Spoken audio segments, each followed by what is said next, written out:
Allez, salut à tous, c'est Matt, on se retrouve aujourd'hui pour notre vidéo du jour. Beaucoup de choses à dire. Bitcoin à dump, je pense que vous la prenez pas ici dans cette vidéo, je pense que vous l'avez forcément vu sur votre chart. On va évidemment en parler, on va parler de Bitcoin, on va parler un petit peu news aussi, ça fait un petit moment. Il y a 2-3 trucs à dire en ce moment, donc on va faire rapidos le point. On avait un Bitcoin qui compressait énormément, qui a fini par casser du coup par le bas, vous le savez. Je vous avoue que je suis un peu moins présent en ce moment sur les marchés. Je suis à fond sur Big Time, je sèche le jeu comme jamais. Malgré que ce soit une pré-alpha, ou une pré-bêta, une pré-alpha, je crois, bah, le jeu est quand même assez complet et te donne bien envie de geeker. Donc je ferai pas stream ce soir, j'en ferai un demain et dimanche. Je pense que je vais faire le doublé du week-end. Je pense que je vais plus m'orienter les streams sur le week-end. Je pense que ça a un peu plus de sens. Voilà pour ça, on va faire un petit tour du coup sur le compte de la baleine. On a du coup la news sur KuCoin, mais avant ça, je voulais vous parler évidemment de Silvergate Bank qui annonce sa liquidation volontaire. Tous les biens des clients sont protégés, tout le monde recevra ce qu'il possédait, donc pas de problème, mais ça enchaîne pas mal au niveau des banques. On le reverra tout à l'heure sur les graphes. J'ai noté sur un article, d'ailleurs, je l'ai ici. Donc on a Silvergate qui ferme, SVB qui a pris moins 80%, moins 86%, je crois. Donc qui repump fort derrière, mais moins 80%, je veux dire, il y a un shitcoin. Powell, bien sûr. Il y a encore une troisième banque aussi qui est, j'ai oublié le nom, donc SVB, Silvergate. Et l'autre, je l'ai oublié. Je l'ai noté quelque part, mais bref. Donc les banques, c'est quand même très compliqué en ce moment dans l'univers crypto. C'est sans doute ce qui fait un petit peu plonger un petit peu le marché. Même si, je le dis et je le redis, il ne faut pas toujours sans arrêt vouloir expliquer les charts avec les news parce que c'est beaucoup trop facile et qu'en vrai, c'est beaucoup plus compliqué que ça. D'ailleurs, il y a eu du chômage, ça vient de tomber. Chômage plus fort qu'attendu sur les marchés, ce qui peut s'apparenter à une mauvaise nouvelle, mais comme je viens d'en parler avec certains, s'il y a du chômage, derrière, il y a potentiellement du print. Donc c'est bon pour les marchés, historiquement, ils printent sans arrêt depuis quelques décennies. Là, donc c'est ce qui a plutôt bien poussé les marchés vers le haut. Malheureusement pour l'économie réelle, j'ai envie de dire, mais pour les marchés, c'est une plutôt bonne chose. Au niveau de KuCoin, voilà, très mauvaise nouvelle. Ça concerne KuCoin, mais pas que KuCoin, vous le savez, tous les exchanges vont y passer. C'est malheureusement ce qu'on a dit sur le compte. Vous savez que Binance a été poursuivi pour ça. Je crois qu'il y avait aussi Kraken. Maintenant, c'est KuCoin. Ils vont tous y passer. Ça, c'est sûr et certain. Ils qualifient désormais Ether de valeur mobilière. Donc, du coup, il y aura une histoire de vente de crypto non enregistrée. Et donc, pour l'instant, je crois que KuCoin doit bloquer l'accès aux Américains, selon leur IP. Bon, voilà, c'est temporaire, on espère. J'espère que ce sera vite résolu. Mais encore une fois, ils vont tous y passer, quoi. Malheureusement, je sens qu'ils vont tous y passer. Donc les cryptos sont pas très très bien vus pour l'instant. On a Biden aussi qui veut mettre une taxe de 30%, je crois. C'était où? Je l'ai perdu. Est-ce que c'était ici? Non, c'est pas. Je crois qu'il veut mettre une taxe de 30% sur l'électricité pour les mineurs Bitcoin. Voilà, c'est ça. Une taxe progressive de 30%. C'est sur 3 ans, il augmente de 10% à chaque année. C'est un peu son idée, donc c'est une plutôt bonne chose finalement pour la décentralisation du réseau du network Bitcoin finalement. Donc voilà, un petit peu pas de bonnes nouvelles, on va pas se mentir. Après, c'est comme ça, il faut des bonnes nouvelles, il faut des mauvaises nouvelles. Mais ça bouge un petit peu en ce moment, c'est cool. Depuis quelques semaines, c'était un petit peu mou sur les news, donc ça fait plaisir de revoir un petit peu d'engouement. Voilà. Je vous rappelle que c'est le 14, je crois, qu'on attend. Les chiffres, je sais pas si je dis une connerie. Je vais vous remettre l'écran. Tac, TradingView. Voilà, c'était First Republic, la troisième banque, qui s'est mangé, je crois, en daily à moins 50%, quelque chose comme ça. Si on regarde. Yes, moins 52%, bon là qui ravale pas mal, mais c'est quand même très très problématique ce qui se passe actuellement. Je parlais du coup du calendrier, j'avais dit le 14, c'est le 14 le CPI. Donc on va attendre ça, j'avais dit, je me suis trompé, je l'admets fort volontiers. J'avais dit qu'il ne se passerait sans doute rien avant le 14, qu'on irait sans doute range sur le support, soit construire pour faire un double bottom pour repartir, soit en fait attaquer le support et casser au niveau de la news qui aurait été le 14. Bon finalement on a très largement anticipé, peut-être à cause des mauvaises news, je sais pas trop. Mais on est venu donc bien drop, je vous rappelle qu'on était sur une belle résistance en hebdomadaire quand on était là. Donc très clairement j'insistais pas du tout à l'achat ici. Plutôt, il y avait plutôt un niveau sur le daily où on était il y a encore quelques jours. Ici, on le voit d'ailleurs en H4 plutôt, j'en parlais plutôt en H4, mais on n'a pas fait de. On n'a rien fait en fait, on avait juste un niveau. On l'a pas fait structure, il n'y a pas vraiment de divergence qui avait été validée. Donc rien de tout ça malheureusement. On pensait à une divergence ici, pas validée. On voit qu'on n'a pas eu de remontée sur le momentum. On l'a plutôt bien enfoncé, donc bah, malheureusement c'est quand même très rouge. J'ai des ordres qui sont rentrés du coup sur Illuvium. Faut que je regarde encore ce que j'ai d'autre. J'ai encore un petit peu de cash de côté. Je vais commencer à remettre ça petit à petit. D'ailleurs, j'ai augmenté la fréquence des bots sur Bybit. Vous savez que je prends l'argent des référals pour vous faire un très gros giveaway prochain bull market. Donc n'hésitez pas à passer par mon lien. D'ailleurs, j'annonce, je vais être en partenariat avec un autre exchange. Un gros exchange qui va sponsor la chaîne pendant 6 mois.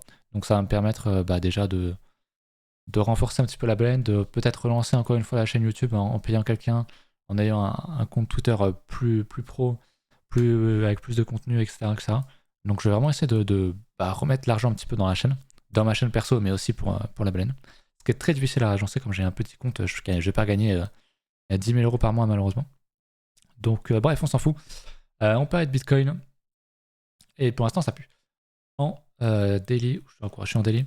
Donc en daily, on voit qu'on a retapé le 50%, ce qui est le premier niveau moi, qui m'intéresse pour commencer à recharger. Ok.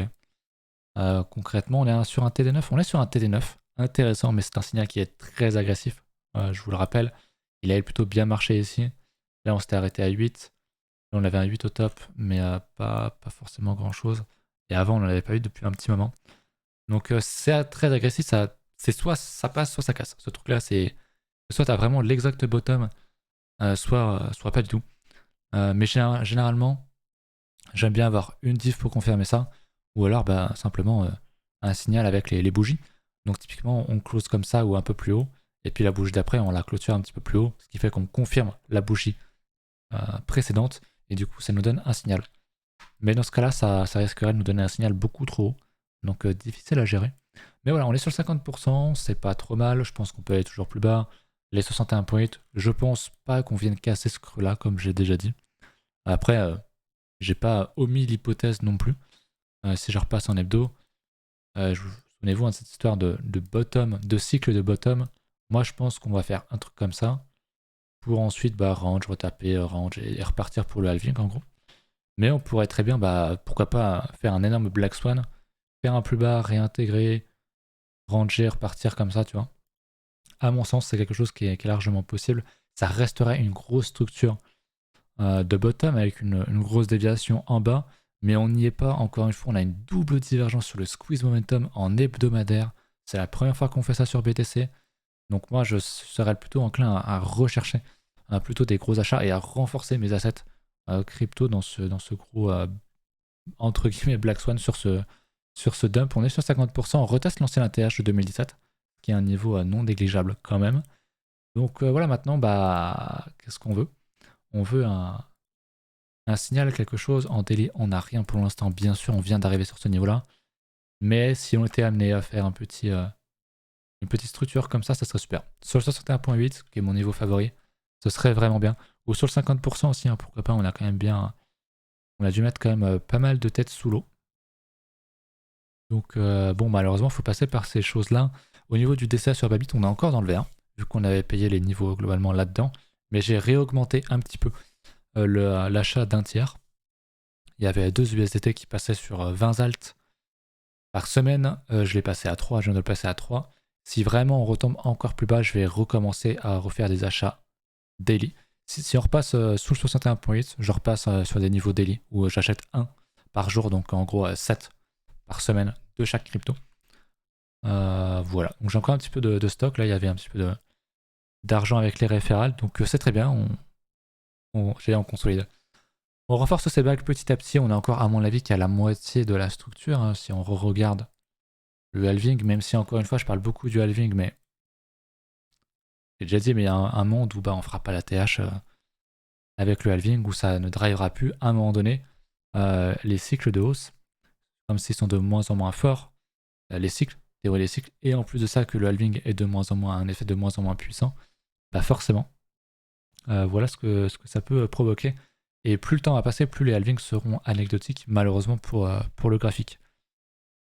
Et quand même, pourtant, je pense qu'on refera un ATH. Je pense qu'on a encore au moins 1 ou 2 cycles haussiers assez forts sur les cryptos. Mais dans 20-30 ans, je pense que bon, bah, faudra faire pas une croix dessus, mais les choses seront très différentes. Bref, on est dans ce début de structure en hebdomadaire. On a fait une divergence, une double div. On vient retester le plus haut. Est-ce qu'on reteste pour enfin aller chercher mes targets 38.2 en linéaire, voire 50%. Je pense pas qu'on aille beaucoup au-delà.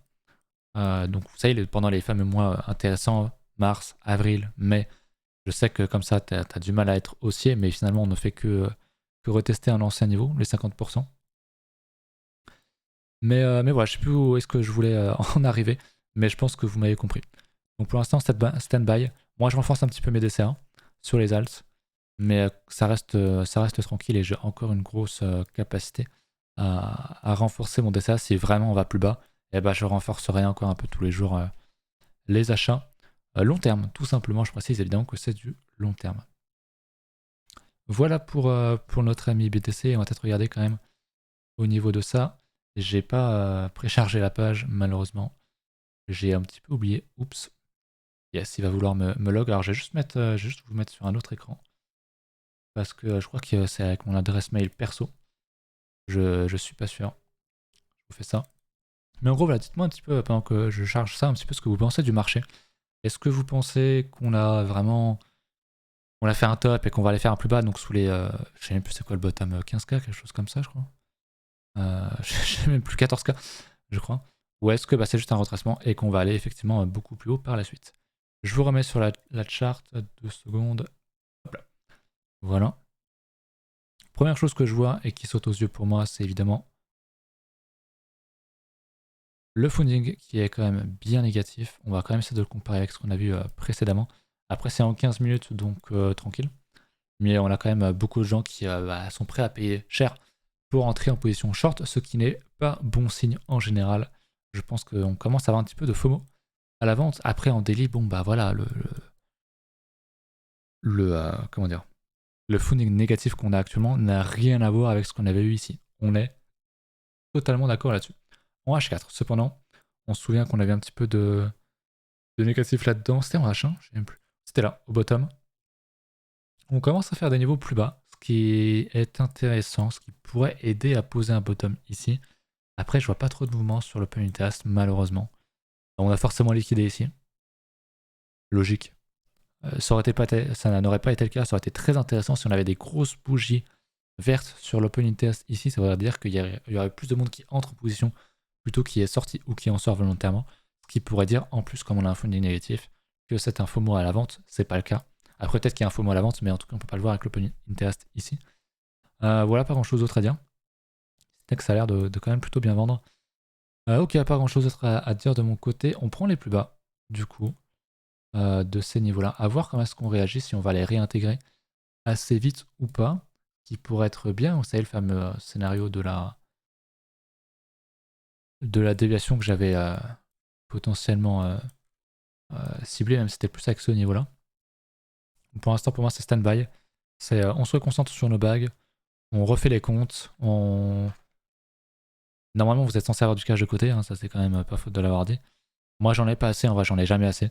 On en a jamais assez, bien sûr, mais j'en ai quand même. Et je vais commencer à renforcer un petit peu tout ça, recommencer à recréer vos plans. Faites du dessert, encore une fois. Sur Babit, c'est très bien fait. Donc n'hésitez pas à faire ça. C'est vraiment, je pense, la bonne occasion. On fait un plan sur au moins un an. On voit comment est-ce qu'on peut renforcer nos positions. Et puis on prend ça avec un petit peu de recul et tout va bien se passer. Voilà pour BTC. On va pas faire durer un petit peu le plaisir. C'était suffisamment long. Il y a quelques shitcoins qui sont un petit peu dans le vert, mais c'est vraiment des gros shitcoins. Mais je crois que les alts tankent plutôt pas mal. Du peu que j'ai vu, si on regarde Ether, bon bah forcément Ether, hein, il va réintégrer aussi en daily. Qui reteste lui aussi son ancien ATH. Qui reteste aussi sa structure ici. Pas encore d'ailleurs. Je me suis trompé, mais je pensais qu'on était sur ce niveau-là. On n'y est pas encore, pas loin. Donc sa fameuse ligne de coup du double bottom qui était ici, je voulais mettre un support. Mais ce qui m'intéressait, c'était du coup ceci, à savoir Ether face au BTC. On voit que Ether est plus fort que Bitcoin. Alors les deux tombent, simplement Ether tombe moins fort. Et c'est une plutôt bonne chose. Il y a encore pas mal d'argent dans le marché. Et encore une fois, malgré le dump, on pourrait voir une force se dessiner sur les alts. Mais pour ça, il faut casser ce niveau-là. Et ce serait très bien qu'on fasse ça. Qu'importe si Bitcoin monte ou descend, qu'importe si Ether monte ou descend. Quand on va casser ce niveau-là, je pense qu'on aura un bon gros mouvement sur les alts. Alors un bon gros mouvement, c'est du daily, on est d'accord. Peut-être que ça sera finalement qu'un retracement à la hausse, mais qui pourrait se faire un petit peu assez indépendamment de ce qu'on a sur BTC. Donc bien sûr à suivre. Et vous le savez, en hebdomadaire, on a encore un très gros niveau à aller casser ici sur cette charte Ether BTC. Un jour ça va casser, c'est quasi sûr. Même s'il ne faut pas avoir de certitude sur le marché, sur aucun marché. Là, on a quand même un gros niveau qui est attaqué avec un setup double déviation que j'aime énormément. Pour moi, c'est un des meilleurs setups. C'est de l'hebdo, faut être patient. Mais ça devrait casser un jour. Voilà pour ça. On a parlé un petit peu du marché trading avec les news Biden, etc. et des banques. On va regarder concrètement ce qui se passe sur le dollar. Alors, le dollar dump.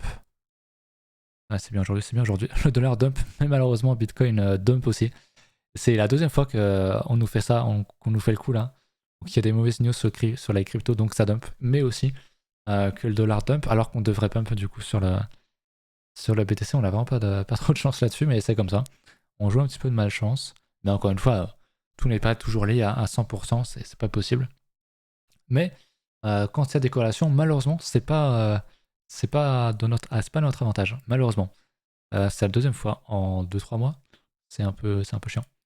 Au niveau du SP, bah lui c'est pareil, du coup il n'est pas corrélé à la crypto. Donc il n'est pas aussi vert, aussi rouge que la crypto. Il est même dans une bougie qui est assez...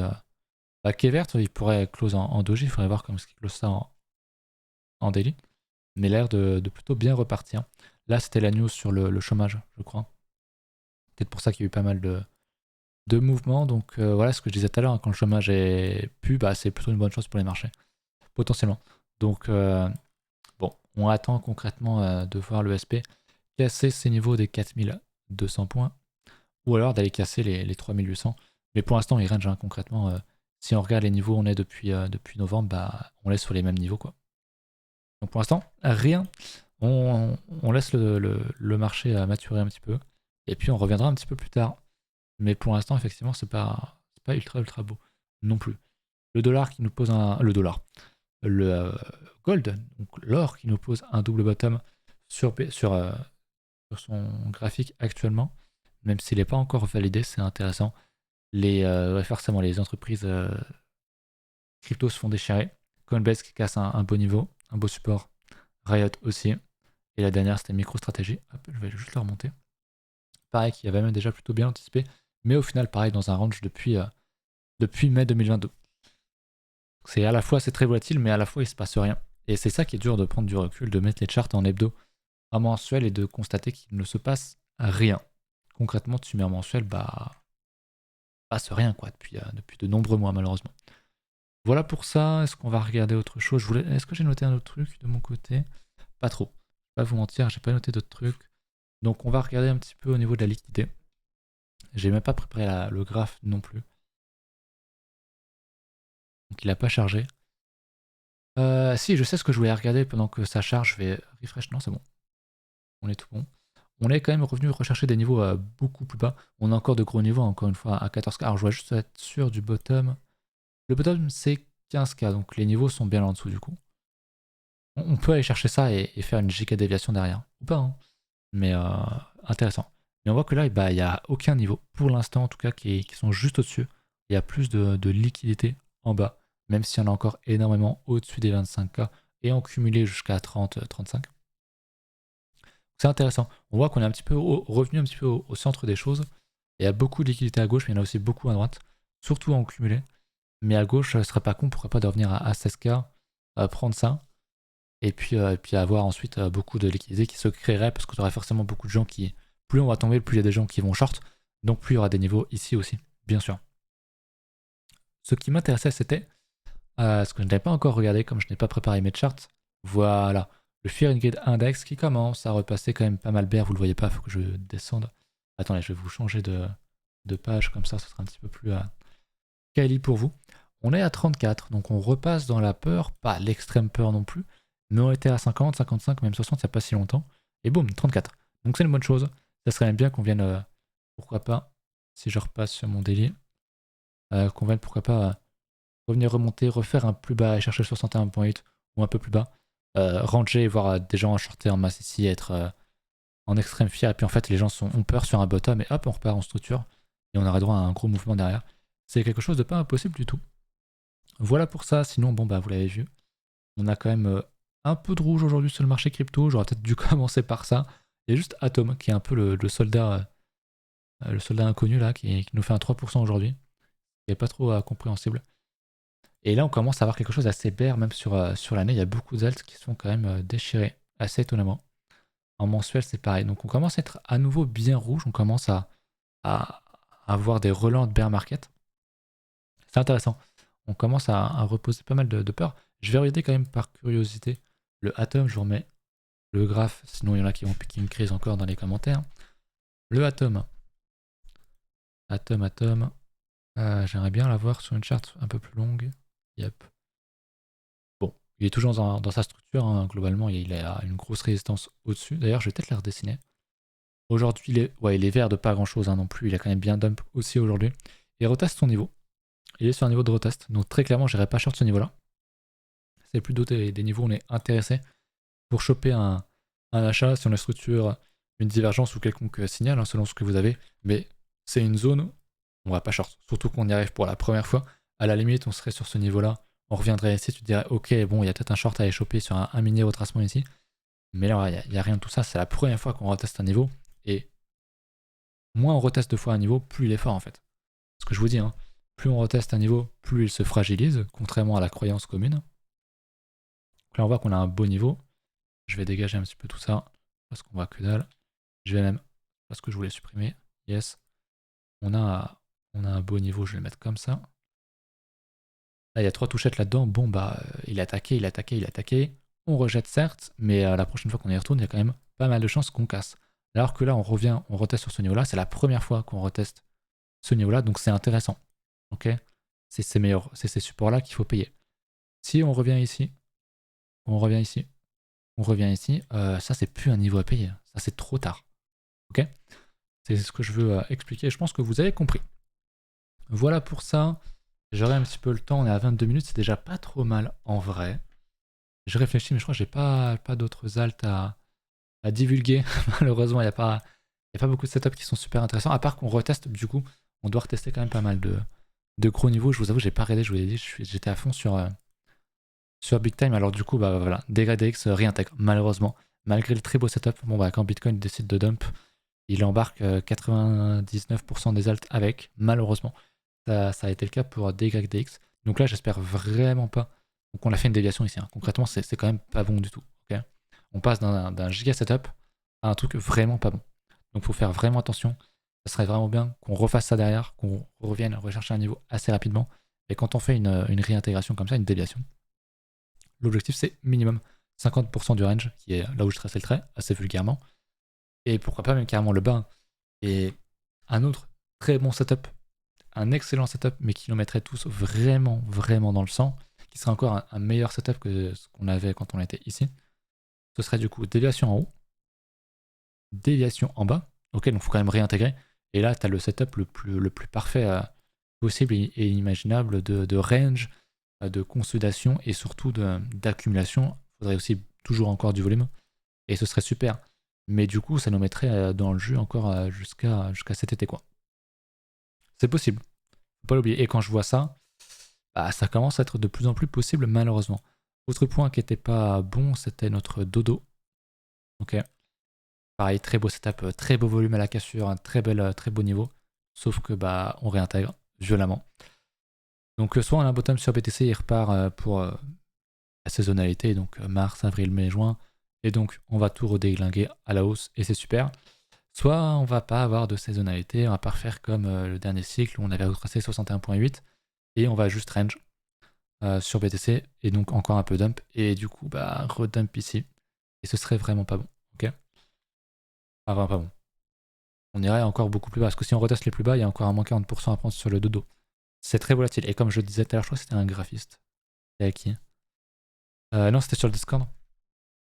Je pense toujours qu'on est sur des niveaux d'accumulation BTC et les alts très long terme qui sont vachement intéressants. C'est très volatile, donc tu peux te manger un moins 40%. Donc il faut être prêt à l'encaisser, toujours avoir du cash de côté, faire un DCA en bonne et due forme.